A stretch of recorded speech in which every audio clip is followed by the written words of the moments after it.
পানি কমলে নেমে যায়। কবরটি ভাঙতে গেলে বিকল হয় এক্সকাভেটর, এমনকি অসুস্থ হয়ে পড়েন মানুষ।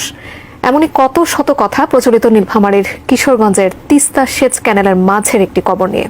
এই কবর ঘিরে আসলে কি আছে কোনো অলৌকিকতা, নাকি স্রেফ গুজব?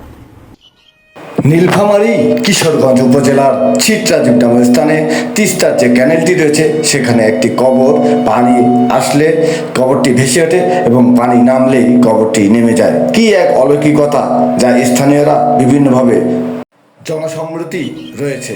দেবাক হাজি নামের একজন হাজি, তিনি সৌদি আরব হেঁটে হজ করে এসে মৃত্যুবরণ করার পর তার এই কবরটি এখানে সমাহিত করা হয়। যখন এই তিস্তা ক্যানেলটি এখানে গর্ত করে তৈরি করা হয়, তখন এটিকে লেজার মেশিন দিয়ে ভাঙার জন্য অনেক চেষ্টা করা হয়েছিল, কিন্তু কোনোভাবেই তার সদুত্তর করতে পারেনি।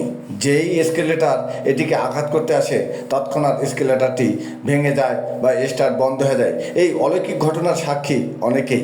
আমরা তাদের সঙ্গে কথা বলে একটু জানার চেষ্টা করছি আসলে অভ্যন্তরীণ বিষয়টি কি, সত্যিই কি তেমন কিছু ঘটনা ঘটেছে। আপনারাই শুনুন বিস্তারিত এই সাক্ষাৎকারের মাধ্যমে। ঠিক আছে, আমি 111টা সর্দার গা আটা দিছি, কারণ ঘাস দিচ্ছি। আমি 7 দিন রোজার পড়িয়েছো, ওই কবর খুঁজে পাই না। সেদার দায়িত্বে আহমদ, শেখ আহমদ রোজার দায়িত্বে বহু সেদার সাদা কাপড় গালার ধরি কদিন করতে আপনি গাড়ি ইচ্ছা।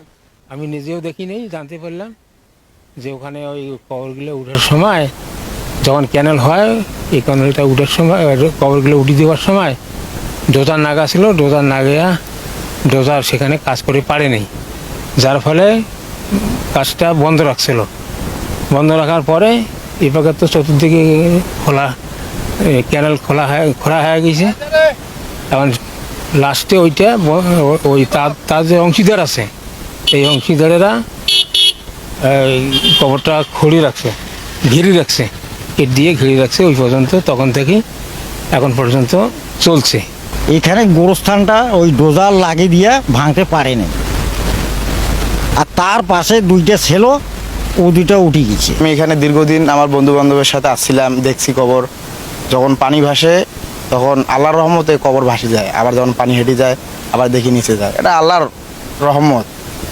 তাছাড়া অনেক কিছু শুনছি যে এখানে গাড়ি আসলে নাকি ভেকু গাড়ি মাঝে আসছিল, আর বন্ধু বলছে শুনছি গাড়ি আঁকড়ে গেছিলো, গাড়ি নষ্ট হয়ে গেছিলো। তো এটা কিন্তু আল্লাহ পাকের রহমত। তাহলে আমি এর এইটুকু ছাড়া আর কিছু জানি না।